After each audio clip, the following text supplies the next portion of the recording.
अस्सलाम वालेकुम everyone, my self doctor इकरा। सो हम डिस्कस कर रहे हैं ना रिटन अटेम्प्ट पास पेपर। सो डिस्कस करते हैं next question. 23 year old woman थी, 5 वीक पोस्टमार्टम थी। वो कह रही है कि उसको COCPs चाहिए। ठीक है, अब 5 वीक्स मोस्टली ये होता है COCPs 6 वीक्स तक आप नहीं दे सकते अगर वो ब्रेस्ट फीड नहीं कर रही, और अगर तो वो ब्रेस्ट फीड कर रही है तो फिर तो आपने 6 मंथ्स तक भी COCPs नहीं देनी।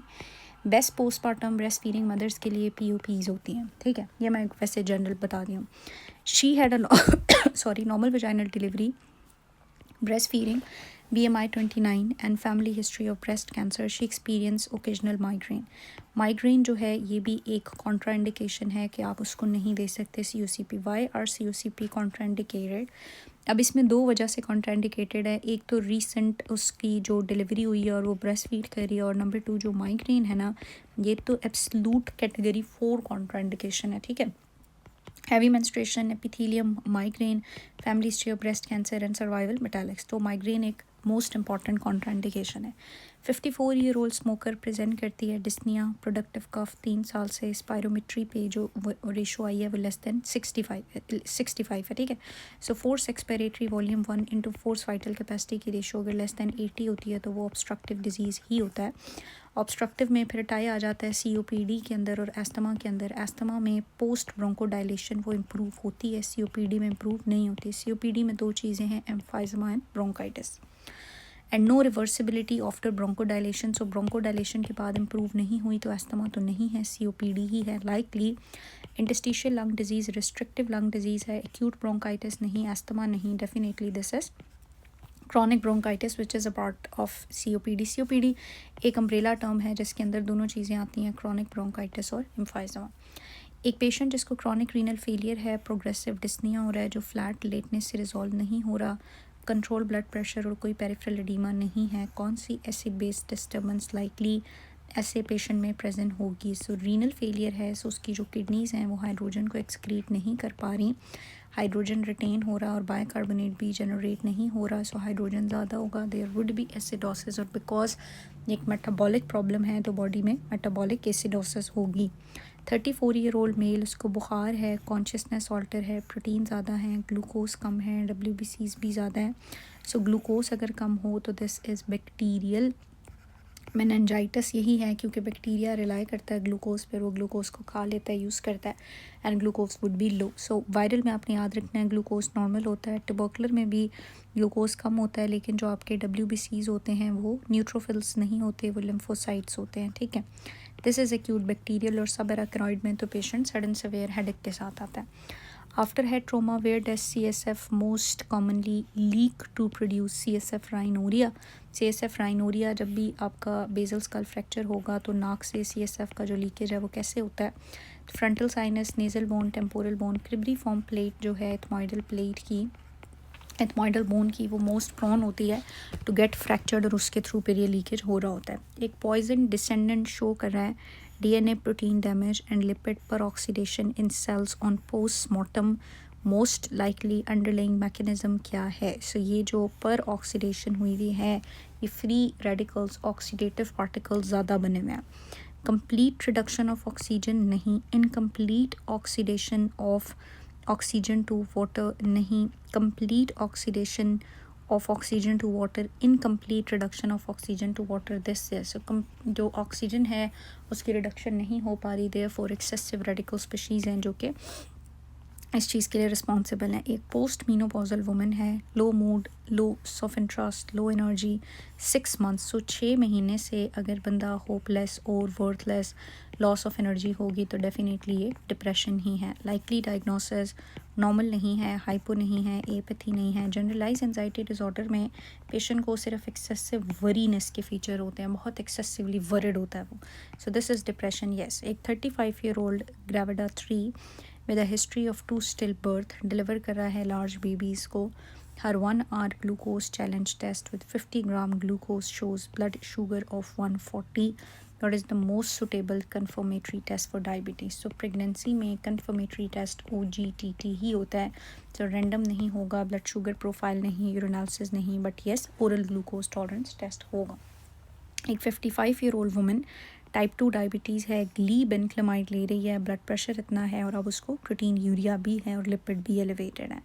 नेक्स्ट मोस्ट अप्रोप्रिएट स्टेप क्या होगा? सो पेशेंट का ब्लड प्रेशर भी थोड़ा ज़्यादा है और डायबिटिक भी है, सो उसको हम जो होगी रीनल नेफ्रोपैथी जो है उसको प्रोटेक्ट करने के लिए एस इनहिबिटर स्टार्ट करा देंगे। कोलेस्ट्रोल नहीं, ACE two antagonist, renal dialysis no, oral hypoglycaemic no, start ACE inhibitor yes, जो आपके कैप्टोप्रिल एनालाप्रिल है, ये हेल्प करेंगे with blood pressure and with renal protection as well.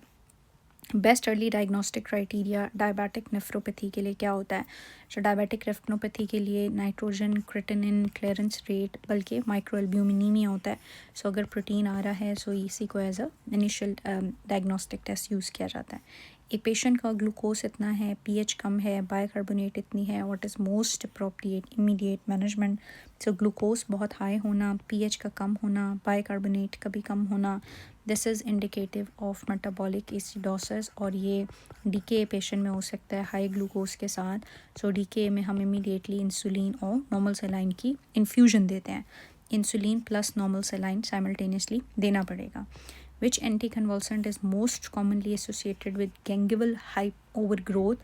So gingival hyperplasia देखा जाता है फेनिटॉइन के साथ, नॉट फिनोबार्बिटल, नॉट दिस। कार्बामीज़ापीन भी आई थिंक थोड़ा बहुत करती है, लेकिन सबसे ज़्यादा फेनिटॉइन करती है। Which is most common cause of duodenal ulcer? None other than H pylori. Most effective for post operative deep venous thrombosis के लिए अगर हम डीवीटी प्रिवेंट करना चाहते हैं तो उसमें हम अर्ली क्या करते हैं? सो इफ़ेक्टिव तो अर्ली मोबिलाइजेशन भी होता है, लेकिन मोस्ट इफेक्टिव की बात करेंगे तो हमने उसके अंदर low dose low molecular weight heparin drug of choice अब समझा जाता है। 60 ईयर ओल्ड मेल है, उसको प्रोग्रेसिव डिस्फेजिया है, बेरियम्स वालों के ऊपर मिड ईसोफेजियल लीजन हमें नज़र आ रही है। इसको कंफर्म करना है हमने। 60 year old dysphagia lesion most likely oesophageal cancer है। कंफर्म करने के लिए एंडोस्कोपी विद बायोप्सी करेंगे। So upper GI endoscopy with biopsy. 45 year old है, chest pain dysphagia worse for liquid than solid, barium swallow के ऊपर बर्ड बीक नैरोविंग हुई हुई है। सो ये जो बर्ड बीक नैरोविंग हुई हुई है this is indicative of achalasia cardia, जिसमें लोअर ईसोफेजियल सेफेंटर का प्रेशर बहुत ज़्यादा होता है। So this is definitely achalasia cardia. 30 year old women है, उसकी increase frequency dysuria, proteinuria और बहुत सारे WBCs हैं उसके यूरिन के अंदर। Creatinine to albumin ratio normal है, ब्लड प्रेशर नॉर्मल है, एडीमा नहीं है। मोस्ट लाइकली क्या है? तो एक women frequency dysuria, proteinuria और आरबीसीज जो हैं वो उसके अंदर नज़र आ रहे हैं। सो मोस्ट लाइकली चूँकि साथ में डिसयूरिया वगैरह भी है, रीसेंट हिस्ट्री है, सो रीनल फेलियर ये नहीं है। नेफ्रोटिक में एडीमा, हाइपोएल्ब्यूमिनीमिया और प्रोटीन यूरिया होता है। कैल्कुलाई में पेन होता है। दिस इज़ लाइकली पाइलोनेफ्राइटिस, एक यूटीआई है जो हुआ होगा ई कोलाई की वजह से। एक टर्म फीमेल है, उसको डिस्चार्ज किया हुआ है आफ्टर बर्थ, वो वापस आती है 15 घंटों के अंदर साइनोसिस और वीक पल्स के साथ, यानी कि साइनोटिक हार्ट डिजीज़ है कोई और फीमेल विदाइश के फ़ौरन बाद आ गई है। कौन सी डायग्नोसिस इसको एक्सप्लेन कर रही है? सो most likely this is TGA, जो हमारे पास ट्रांसपोजिशन ऑफ ग्रेट एओर्टा है, जिसमें होता क्या है कि आपकी लेफ़्ट साइड कनेक्टेड होती है पल्मोनरी ट्रंक के साथ और राइट साइड कनेक्टेड होती है एओर्टा के साथ, और मिक्स ऑक्सीजनेटेड डीऑक्सीजनेटेड ब्लड है, और with in few hours after birth patient cyanosis के साथ आ जाता है। So this is transposition of great aorta, greater vessels. एक 34 वीक प्रेग्नेंट वुमेन है, 38 वीक के ऊपर लेबर में है, प्लेसेंटा डिलीवर हुआ, उसको कन्वर्जन हो गई। सो जब भी एक pregnant female during birth, before और आफ्टर बर्थ कन्वर्जन थ्रो करेगी तो मोस्ट अप्रोप्रिएट हम उसमें IV मैग्नीशियम सल्फेट ही देते हैं। सो हम उसको मैग्नीशियम सल्फेट देंगे। एक प्रेग्नेंट वुमेन जिसको प्री क्लम्शिया था, present to the ER with convulsion, अब अगेन रेपिटेशन है, सो इसको मैग्नीशियम सल्फेट ही देंगे। Trabeculae of left ventricle is drive from, so ये हमारे पास ये जो लेफ़्ट वेंट्रिकल है इसके दो पार्ट्स होते हैं, हम कहते हैं ट्रेबिकुलर पार्ट होता है और एक स्मूथ पार्ट होता है। स्मूथ पार्ट जो है वो बल्बस कॉर्डस से आता है और जो ट्रेबिकुलर पार्ट होता है वो प्रिमिटिव वेंट्रिकल से आता है। ठीक है, तो उसने हमसे पूछा हुआ है प्रिमिटिव ट्रेबिकुलर पार्ट का जो प्रिमिटिव वेंट्रिकल से आएगा। एक ट्रोमा का पेशेंट है, उसको सवेयर हेमरेज है, उसका ब्लड ग्रुप B है, कोई ब्लड अवेलेबल नहीं है, तो क्या दे सकते हैं? सो हमें पता है यूनिवर्सल डोनर O नेगेटिव होता है क्योंकि इसमें A एंटीबॉडी, B एंटीबॉडी या RH डी एंटीजन जो है वो नहीं होगी, सो ये सेफ़र है। सो यूनिवर्सल डोनर हमारे पास कौन होता है, ओ नेगेटिव, और अगर कोई ब्लड ना मिल रहा हो तो हम किसी भी दूसरे पेशेंट को ओ नेगेटिव लगा सकते हैं। Most common site for squamous cell cancer, so squamous cell cancer जो है वो हमारे पास अपर 2/3 में होता है और लोअर 1/3 के अंदर एडिनो कैंसर होता है, और यहाँ पे स्क्वेमस कैंसर होता है। So upper and middle third में पाया जाता है। During intense physical activity blood flow redirect होता है towards skeletal muscle, which organ experience decrease in perfusion. So जब हम इंटेंस फिजिकल एक्सरसाइज करते हैं तो ब्लड जाना शुरू हो जाता है आपके हार्ट के ऊपर और स्केलेटल मसल्स के ऊपर, और ब्लड सप्लाई कम हो जाती है स्पेशली स्किन की तरफ, ठीक है। सो हार्ट, लिवर, ब्रेन और किडनी को तो मिलती ही है, लेकिन स्किन की तरफ कॉम्प्रोमाइज़ हो जाती है, वेजो कंस्ट्रक्शन हो जाती है toward the skin. External hemorrhoid, inferior rectal vein, varicose vein most directly drained into which vessels। so जो आपकी inferior rectal vein है वो drain हो रही होती है internal iliac vein के अंदर, ठीक है। not middle rectal, not pudendal, not external pudendal, but internal iliac के ऊपर, I think yes। उसके बाद कहता है 33-year-old male को hit किया गया by a car, he lost consciousness but is later fine when paramedics arrive। while awaiting review in the ED he suddenly become comatose। what is the most likely diagnosis? so consciousness loss कर ली, फिर ठीक हो गया, फिर loss कर दी। this is lucid interval, and lucid interval किस में होता है, epidural hematoma में या extradural में। this is not subdural, not this but yes extradural है ये, और इसके अंदर मिडल मेनिंजियल आर्टरी ब्लीड करते हैं। उसके बाद वो कहता है एक बंदा जिसको राइट आई डेविएटेड है out and downward, so out and downward हो, डिप्लोपिया हो, तो आउट एंड डाउनवर्ड, सो आंख को ऊपर और अंदर कौन रखता है, सो ऊपर रखता है इसको सुपीरियर रेक्टस, इन्फीरियर ओब्लिक और मीडियल रेक्टस, ठीक है। अगर वो बाहर और नीचे की तरफ है सो मोस्ट लाइकली जो आपकी ओक्यूलोमोटर है वो डैमेज है, सो राइट ओक्यूलोमोटर डैमेज की वजह से ये हो रहा है। एक 27-year-old है, mother and sister dying of breast cancer before 40, ask about risk, which factor further increases her risk. Sister की डेथ हो गई ब्रेस्ट कैंसर से, सो अब कौन सा फैक्टर है जो इसके रिस्क को बढ़ाएगा, सो जीन म्यूटेशन हो सकती है, और जो ब्रेस्ट कैंसर के लिए म्यूटेशन होती है वो बरका म्यूटेशन है। एडिनोमा, मल्टीपैरिटी, ओसीपी नहीं, बरका म्यूटेशन अगर है तो डेफिनेटली इसके अंदर रिस्क। सो अगर फैमिली हिस्ट्री और बरका पॉजिटिव हो तो हम उसकी प्रोफाइलेक्टिक मेस्टेक्टमी कर देते हैं क्योंकि रिस्क बहुत ज़्यादा है। 22-year-old प्रेग्नेंट वुमेन है, फर्स्ट ट्राइमेस्टर में फीमर का फ्रैक्चर हो गया। अब उसकी फीमर का फ्रैक्चर हो गया, मैंने पहले भी बताया हुआ है कि फीमर के फ्रैक्चर के बाद सर्जरी होगी। इनिशियली ये प्रोन होती है फैट एम्बोलिज्म के लिए, 2 से 3 दिन के अंदर अगर डिस्निया वगैरह के साथ आएगी, या फिर इमोबिलिटी की वजह से एम्बोलिज्म हो सकता है 1 to 2 वीक्स के अंदर। After a few days shortness of breath हो रही है, confusion, rapid breathing, pin point rash भी है। अगर रैश भी है तो ये फैट एम्बोलिज्म को सपोर्ट करता है। शी डाइज 3 days लेटर, और फिर उसकी डेथ हो गई। सो मोस्ट लाइकली क्योंकि कुछ दिनों की ही बात है तो दिस इज़ फैट एम्बोलिज्म, ठीक है। सो ये पल्मोनरी एम्बोलिज्म नहीं है, उसमें 1 से 2 हफ्ते होते हैं और रैश नहीं होगा, और बताएंगे सर्जरी हुई थी और इमोबाइल थी। 32-year-old मेल थाईलैंड से आ रहा है, फीवर एंड लिम्फेडिनोपैथी के साथ मोस्ट लाइकली। वैसे थाईलैंड से अगर वो आ रहा हो तो ये HIV है, ठीक है, लेकिन इस बुक की जो हमने एक्सप्लेनेशन देखी आई थिंक MCQ में कुछ और चीज़ें होंगी या सिर्फ एक्यूट ऑनसेट है। So this could be indicative of they say this is indicative of Epstein-Barr virus due to infectious mononucleosis, लेकिन मेरा यहाँ पे थोड़ा सा डिफरेंट वर्जन है। सो अगर बंदा थाईलैंड से आए और उसके बाद जो कि Thailand is very famous for sexual activity you can say, so Thailand के बाद फीवर, लिम्फेडिनोपैथी, जनरलाइज वीकनेस, इन चीज़ों के साथ आ रहा हो पेशेंट तो वो HIV सीरो कन्वर्जन हो सकती है, ठीक है।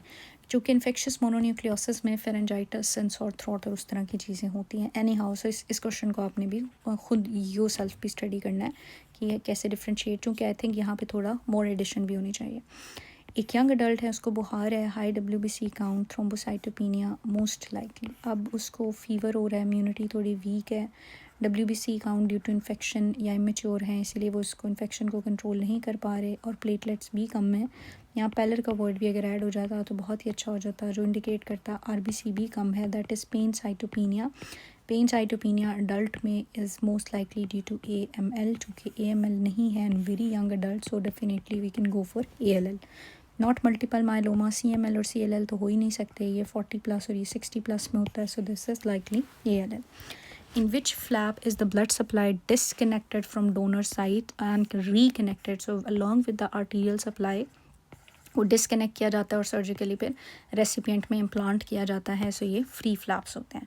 Which of the following does not occur during healing of fractured long bone remodelling होती है, हीमाटोमा इन्फ्लेमेटरी सेल्स बनते हैं, लेकिन ये कोई ग्रैनुलोमा फॉर्मेशन रेपरेटिव ग्रैनुलोमा नहीं बनता. Into which area does the frontal sinus drain. So frontal sinus जो है वो कहाँ पे ड्रेन होती है, वो मिडिल मीएटस में, मीडियल मीएटस में ड्रेन होती है. सो ये थोड़ी सी एनाटमी. आफ्टर हेड इंजरी एक पेशेंट जो है वो कंफ्यूज था, ठीक है, अपनी आइस पेन को ओपन कर रहा था और विड्रॉ कर रहा था टू पेन. सो इसने खुद ही बताया हुआ है 4 and 2. सो ये टोटल 10 बनता है. लेकिन मैं यहाँ पे आपको GCS थोड़ा सा क्विकली दिखा भी देती हूँ कि GCS किस तरह से होता है काउंट, ताकि आप देख भी लें. Just a second. GCS code. Okay. So I think आप लोगों ने डेफिनेटली पहले भी देखा हुआ ही होगा. सो अगर आप ये देखो कि हम देख रहे होते हैं कि वो रिस्पॉन्ड, रियली सॉरी, बस ऐसे शिट, यहाँ से देख लेते हैं. ओके. सो हमारे पास जो आई स्कोर होता है, अगर तो स्पॉन्टेनियसली अपनी आंखें खोल रहा है तो 4, अगर बात करने पे खोल रहा है 3, अगर पेन पे खोल रहा है तो 2, अगर आंखें खोल ही नहीं रहा तो स्कोर 1 हो जाएगा. इसी तरह वर्बल में हम देखते हैं कि ओरिएंटेड है, ठीक बात कर रहा है तो 5, कंफ्यूज्ड है तो 4 इनअप्रोप्रिएट वर्ड्स बोल रहा है तो 3, इनअप्रोप्रिएट साउंड्स हैं तो 2, अगर रिस्पॉन्स कर ही नहीं रहा देन 1. और आई रिस्पॉन्स जो है, सॉरी, मोटर रिस्पॉन्स उसके 6 होते हैं. अगर आपकी कमांड मान रहा है तो 5 लोकलाइज कर पा रहा है पेन को, तो कमांड मान रहा है तो 6 पेन को लोकलाइज कर रहा है तो 5 flex to withdraw from pain, 4 abnormal flexion, abnormal extension and no response. तो इस तरह से ये कैलकुलेट होता है. सो ये आपने मेमोराइज करना है और यहाँ उसने डायरेक्टली भी दिया हुआ है. अगेन एक बंदा जो है RTA के बाद पेन हो रहा है with his hand open eyes only to pain और लोकलाइज कर पा रहा है पेन को. सो पेन को लोकलाइज कर पा रहा है तो इसका मतलब है कि स्कोर कितना है, लोकलाइज पेन. हमने अभी यहाँ पे देखा था मूव टू लोकलाइज पेन और दिस इज़ 5, यानी कि उसका जो पेन का स्कोर है वो 5 है. Eyes open only to pain, pain को अगर सिर्फ आंखें खोल रहा है तो 2 हैं. एंड यूजेस इनअप्रोप्रिएट वर्ड्स, और इनअप्रोप्रिएट वर्ड्स का जो स्कोर है वो हमारे पास 3 है. तो टोटल ये क्या हो गया, 5, 6, 7, 8, 9, 10. तो 10 स्कोर बनता है दोबारा से, ठीक है. सो ऊपर भी जो है वो यही था. उसके बाद वो कहता है hepatitis B surface antigen positive, E antigen positive, HPV DNA positive. ये मिल के ये जो ई एंटीजन और HB है ये इंडिकेट कर रहा है कि वायरस बहुत ज़्यादा एक्सेसिवली रेप्लिकेट हो रहा है. Acute infection, chronic infection, acute high infectivity because high replication है, वायरस बहुत ज़्यादा ईजीली रेप्लिकेट हो रहा है. 55 ईयर ओल्ड मेल है जिसकी अल्कोहल रिलेटेड सिरोसिस है, वेट लॉस है, पैल्पेबल लिवर है, single best screening. So cirrhosis, palpable liver, likely hepatocellular cancer, और उसके लिए अल्फा फीटो प्रोटीन्स ही मेजर किए जाते हैं. So most likely alpha feto protein. CA 125 ovarian cancer है, breast cancer, colon cancer and pancreatic cancer. In hypertrophic cardiomyopathy क्या मसला होता है, तो होता ये है कि आपकी यहाँ पे हाइपरट्रॉफी की वजह से थिकनेस हो जाती है और यहाँ पे ये प्रॉपर्ली फिल नहीं हो पाता. So filling problem is diastolic problem. So decrease diastolic filling होती है, फिलिंग ठीक से नहीं होती. Most reliable marker for diagnosing a recent acute hepatitis B infection को डायग्नोस करने के लिए हमारे पास कोर IgM होनी चाहिए. Yes, core IgM acute infection को इंडिकेट करती है. Hereditary spherocytosis is a company by increased incidence of what. So hereditary spherocytosis hemolytic anemia है, इसमें बहुत ज़्यादा hemolysis होती है, ब्लड सेल्स जो हैं रेड ब्लड सेल्स वो टूटते हैं और एक्सेसिव बिलिरुबिन आता है, और बिलिरुबिन जब बहुत ज़्यादा होगा तो उसकी वजह से कोलिलिथिएसिस यानी कि गॉल ब्लैडर स्टोन्स बन सकते हैं. Which hormone primarily maintain pregnancy, none other than progesterone. कौन सा हार्मोन सेंसिटिव लाइपेज को इनहिबिट करता है, एडिपोसाइड इंसुलिन करता है ताकि फ़ैट या टैग ना टूटे और वो यूज़ ना हो और बॉडी मैक्सिमम ग्लूकोज को यूज़ करे फॉर एनर्जी. 50 ईयर ओल्ड है, 6 year hypertension present with palpitation, exertional chest pain, pulse irregular है, बायलेटरल वीज है, यूरिया क्रेट हाई है, सेनस टैकीकार्डिया है, क्यू वेव्स हैं इन्फीरियर लीड्स के अंदर. Which drug will you prescribe. So patient को हाइपरटेंशन भी है और साथ में कार्डियक प्रॉब्लम्स भी हैं. सो मोस्ट लाइकली हम कैल्शियम चैनल ब्लॉकर जो है वो देंगे, क्योंकि पैराजोसिन या एस या वल्सार्टन देने से इतना नहीं होगा, क्योंकि साथ किडनी फेलियर भी है तो मोस्ट लाइकली हम कैल्शियम चैनल ब्लॉकर को प्रेफर करेंगे। Fracture of mid shaft of humerus, so humerus की जो मिड शाफ्ट है वहाँ पे रेडियल ग्रूव है, ठीक है, और रेडियल आर्टरी वहाँ से गुजरती है, सॉरी, और रेडियल नर्व। सो ARM आर्म का एक निमोनिक था कि अगर ऊपर होगा फ्रैक्चर तो एक्सिलरी होती है, मिड शाफ्ट में होगा तो रेडियल है, और नीचे होगा तो मीडियन है। सो रेडियल नर्व इंजर्ड होती है, रेडियल ग्रूव होता है वहाँ पे। CT इनलार्जमेंट ऑफ, CT ने शो किया कि लेटरल वेंट्रिकल इनलार्ज हुई हुई है और थर्ड वेंट्रिकल। सो मोस्ट लाइकली ये जो है ऑब्स्ट्रक्शन हुई हुई है और कम्युनिकेटिंग ऑब्स्ट्रक्शन है, और ये होती है foramen of I think Monro के पास, ठीक है। Foramen of Luschka and Magendie जो है वो नॉन कम्युनिकेटिंग हाइड्रोकेफलस में ब्लॉक्ड होती हैं। सो ऑब्स्ट्रक्शन मोनरो के लेवल पे हुई हुई है। Which is the first step in management of hypercalcemia? Always IV fluids and then furosemides, ठीक है, and then bisphosphonates वगैरह, bisphosphonates and then furosemides। so हम सबसे पहले क्या देंगे? IV hydration, फिर bisphosphonates, फिर आपके loop diuretics। In hyperglycemia when fasting plasma glucose meet the diagnostic, so fasting अगर more than 126 होगा तो फिर हम कहते हैं this is diagnostic for obviously the diabetes। एक पेशेंट जो प्रेजेंट कर रहा है लो ब्लड प्रेशर और कोई पैल्पेबल पल्स नहीं है इमीडिएटली, अगर तो उसकी पल्स ही नहीं है तो फिर हम क्या करेंगे? फ़ौरन उसको वेंट पे लगाएंगे और शॉक देखेंगे, रिदम शॉकेबल है या नॉन शॉकेबल है, क्या सीन है। पेस मेकर ट्रांसफ्यूजन फ्लूइड तो नहीं, लेकिन वेंट पे लगा के बैग मास वेंटिलेशन या ट्रैकियल इंट्यूबेशन करेंगे और ABC स्टार्ट करेंगे। तो सबसे पहले एयरवे सिक्योर करने के लिए वेंटिलेटर पे उसको शिफ्ट करेंगे, ठीक है। उसके बाद अब नेक्स्ट MCQ नेक्स्ट वीडियो में करेंगे, लेकिन बिफोर दिस कोई प्रॉब्लम, कोई मिस्टेक, कोई चीज़ समझ ना आई हो तो प्लीज़ मुझसे पूछ लें। Thank you.